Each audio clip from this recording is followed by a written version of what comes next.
रिश्तो टुटण जी तकलीफ़ मां गुज़रण हिकु ॾुखियो तजुर्बो हूंदो आहे। उन जे नतीजे में असांखे परेशानी, दबाव, बेचैनी ऐं ॿियनि मसइलनि खे मुंहुं ॾियणो पइजी वेंदो आहे। अहिड़े वक़्त में असांखे पंहिंजो पाण खे संभालण ऐं ज़िंदगीअ में अॻिते वधण जी ज़रूरत हूंदी आहे। पर छा इहो मुमकिन आहे त साइंस उन में असांजी का मदद करे? छा साइंस जे ज़रिए असां पंहिंजे तकलीफ़ खे घटि करे सघूं था? अहिड़े सूरतहाल बाबति साइंस जो चवणु आहे त बिल्कुलु ईअं मुमकिन आहे।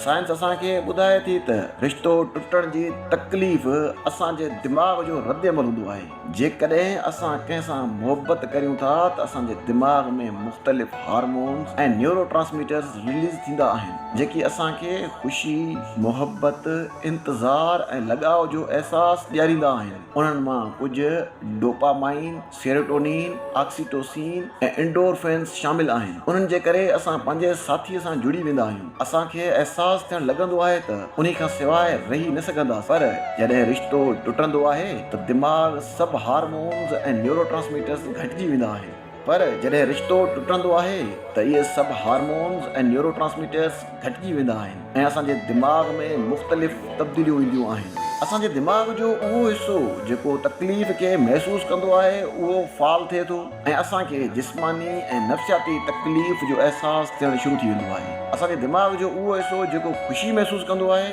उहो गैर फाल थियणु शुरू थी वेंदो आहे। पोइ असांखे मायूसी, बेज़ारी ऐं परेशानी महसूसु थींदी आहे। असांजे दिमाग़ जो उहो हिसो जेको मुहबत जो अहसासु ॾियारींदो आहे उहो गैर फाल थी वञे थो, जंहिंजे करे असांखे दबाव, बेवफ़ाई ऐं नाकामी महसूसु थिए थी। इहो सभु असांजे दिमाग़ जो असांखे हिकु पैगाम आहे त असांजे ज़िंदगीअ में कुझु ख़राबु थी रहियो आहे। जेकॾहिं असांखे उन जो हल कढणो आहे त साइंस असांखे उहो ॿुधाए थी त असां पंहिंजे दिमाग़ जे उन अहसासनि खे ख़तमु करे ॿीहर ख़ुशगवार ज़िंदगी गुज़ारे सघूं था। उन लाइ कुझु मामूली तब्दीलियूं आणणियूं पवंदियूं।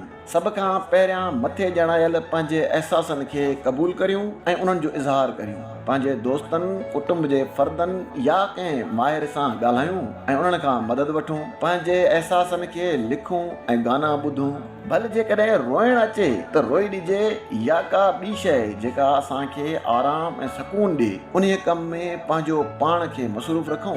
पंहिंजे शौक़ु, तालीम, सैरो तफ़रीह या ॿिए कंहिं शइ में दिलचस्पी पैदा करियूं ऐं उन ते पंहिंजो वक़्तु लॻायूं। पंहिंजो पाण खे नयूं शयूं सेखारण जी कोशिशि करियूं। नवनि माण्हुनि सां मिलण ऐं नवां मौक़ा ॻोल्हण जी बि कोशिशि कजे।